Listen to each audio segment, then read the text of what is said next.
Hello, I'm the Beauty Professor, and you can find my beauty blog at www.beautyprofessor.net. Today I'm excited to talk about a product that I've mentioned in previous videos, but it's definitely time for its close-up in its own video, and that is the Jenny Patinkin Lazy Perfection makeup brush line. Jenny Patinkin is a well-established makeup artist in the Chicago area. I had the privilege of getting the chance to try out a variety of her finely crafted makeup brushes. They are absolute works of art and also incredibly utilitarian because there is a perfect brush for every makeup product. Her aesthetic is that of lazy perfection, and the idea would be that makeup, beautiful makeup, does not need to be time intensive and laborious as long as you're working with the right tools. Her makeup brushes in turn are the foundation for this idea of the appropriate accoutrements or tools, and there is a brush for every type of makeup product application you might have in your own routine. I'm going to be showing you a few of my favorite brushes and how I like to use them, which I thought would be most helpful when discussing the value and the efficacy of her brushes. So the first item from the Jenny Patinkin Lazy Perfection line that I want to mention isn't actually a brush, but it is a genius brush holder. This brush holder is magnificent in terms of its design and its utility. So it looks like this. It has snapping sides which allow you to connect the cups, which I'll disassemble momentarily. And if you do connect the cups, then you have this very sturdy travel container that protects the integrity of your brushes. But if you are looking to display them, you can just unsnap and separate the containers so that ultimately it looks like this. At this point, the containers come in two shade options, this rich luxe taupe as well as a bright cheerful pink. Currently I have a minimum amount of makeup on just so that I'm not over applying products as I demonstrate these brushes, but I am wearing a light foundation base for the camera. And I'm going to start by introducing her domed multi-blender brush, which looks like this. This brush was an instant favorite because it blends concealer like nothing else I've ever tried. And the way I like to use it is, as aforementioned, with concealer.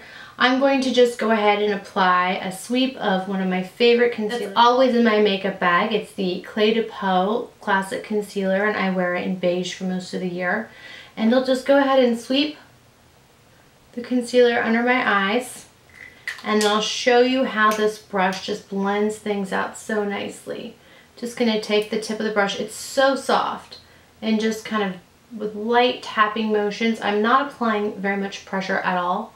I'm just blending in under the eye area all the way into the interior hollow of the orbital area. And you can just see how effective that brush is at making the concealer just one with the skin. So there's an imperceptible veil of perfection where perhaps some dark under eye circles once resided. Go to the other side. Just blend in.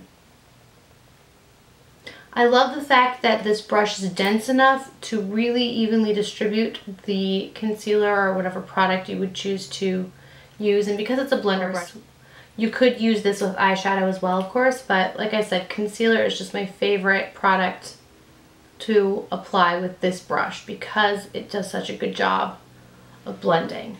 And there you have seamless concealer coverage, thanks to, one, a really great concealer, and two, a super marvelous brush. Next up is the all over face brush, and this, Jenny has told me, is one of her best sellers because it just has so many uses.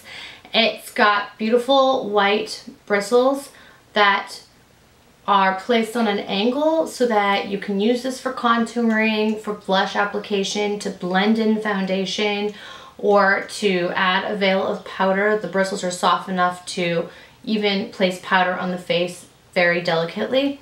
But because the bristles are so dense, once again, you get excellent blendability. And I like to use this brush with bronzer. Today I'm working with a bronzer that I'm very sad has been discontinued, or it's soon to be discontinued. It's the Armani #1 bronzer, always a classic in my book. And I'm just going to go ahead and dip this brush into the bronzer and just add a bit to the hollows of my cheeks. You can use a stippling motion, or you could also brush it on, but I like the stippling motion with this brush. A little more across the jawline, down the nose.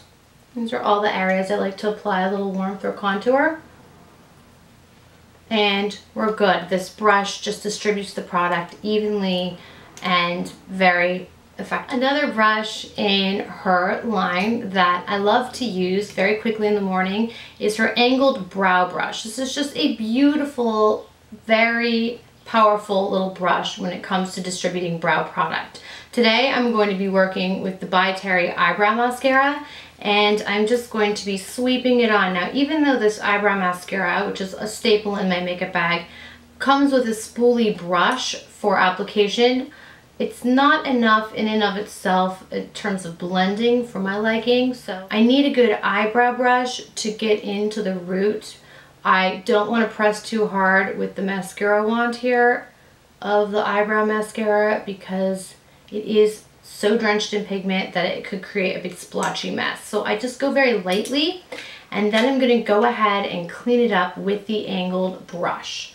And so I'm going to just move my way through here, brushing upward, down on the edges to distribute that product that I've just applied deep into the roots of the brow, which I think imparts a more natural effect overall. And I think this step also sets the product really nicely because it is rather liquid in texture, so spreading it through the brows is an important step. While I have my large Surratt Beauty palette out, I'm going to go ahead and utilize some of the products within the palette to apply with these brushes.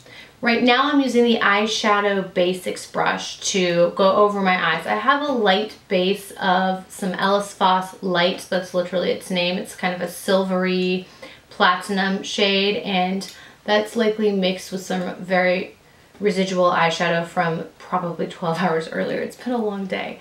But I'm going to go ahead and use this eyeshadow brush to distribute a more even veil of color. Today I'm working with the Surratt Beauty Haute Chocolat. I like to just say hot chocolate because I don't speak French, but I'll do pay homage to the shadow's name. And I'm also working with this Golden Door shade, which is a beautiful cool-based gold. Take the eyeshadow brush, and I love how much product is placed on the brush. The brush picks up just what I think is the most perfect amount of product, and then I'm just going to move this across my eyelid.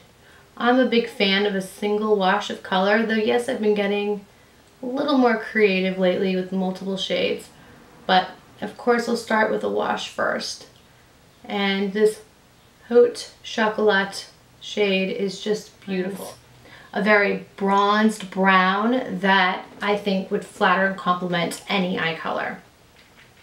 Moving on to the side, the brush is so soft and there's no fallout whatsoever. The bristles stay intact, spread the product nicely, and you just get a great even application with minimal pulling. And I know the eye area is so sensitive, you want to minimize that as much as possible. I'm actually just now going to use the tip of the same brush to spread some of the Door or the golden shade right under my lower lash line here. And I like how you can use the flat side to spread and the tip, as I'm doing now, for a different shade. It's like getting two brushes in one. And there you go, a full eye look, two shadows, one brush. Next I'll be working with the fluffy cheek brush to add a bit of blush to my cheeks. I will be working with the Duchess shade from the Surratt Beauty line, and really this palette that I've created, and you can customize your palettes through this line. This palette will take me through nearly any life situation. A pale peach blush, a highlighter, which I'll be using shortly, and then, like I said, the two shadows that I've already applied. The fluffy cheek brush, I'm just going to sweep onto Duchess here blow off a little bit of the excess, smile, and then apply it to my cheeks. Duchess is such a pale peach, so it really can't be over applied, and I love that about this shade. I tend to make cheek color go very dark. It's something with my chemistry, so I need to start with a very delicate shade, and Duchess is it for me.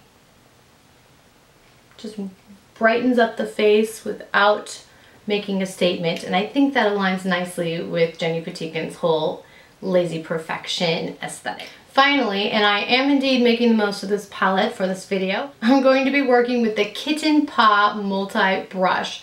This is such an adorable brush, and not only visually speaking, but also, of course, its moniker, Kitten-Paw. I could say that all day. Anyway, it's fluffy, almost like a soft paddle, and I like to use this to apply highlighter. The bristles are dense, but not so dense as to over apply the highlighter. I'm just going to sweep it in the Aureole shade from the Surratt Beauty line and dust a bit of the excess off, and then sweep it above my upper cheekbones here. Other side. A little bit at my brow bone, and you can use the tip of this to get more precise application, and then the wide flat front face of it to distribute the product on a more broad level. You can put a little bit down the bridge of the nose, which I'm a fan of doing, maybe a little bit up here, wherever the light would naturally hit your face, and that's usually my rule of thumb with highlighter. So the Kitten-Paw brush is invaluable for highlighter application, and this powder version by Surratt Beauty, the Aureole, is a wonderful companion with the brush. Finally, I'm going to use the large dome powder brush, which is the softest entity on the face of the planet. It's just so tactilely satisfying. I love touching it because it's just so light and airy, and the bristles are decadently soft. I use this to apply powder, both loose powder, which I've been experimenting with more lately. I'm typically a pressed powder fan, and also pressed powder, which I'll use today. This is a very realistic, everyday, this is what I do with these brushes video. So I'm sticking with authenticity here and using a powder that I've been loving lately, the Metier de Beaute Peau Vierge Anti-Aging Press Powder. So I'll just take this powder brush, swirl it into the powder, like so, blow off the excess, and then sweep it all over my face. And this powder is great because it has a decidedly non-powder finish, and I'm just buffing all over my face. Can't see the powder, and that's due in part to the texture of the powder as well as the power of this brush to just deposit the powder into the skin very lightly without leaving any lines, marks, or powdery finish. It's perfect pairing. And that is how I like to use some of my favorite brushes from the Jenny Patinkin Lazy Perfection line. Now, I wasn't able to cover every single one of her brushes that I have in my possession in this video because I wanted to show you precise usage with specific products.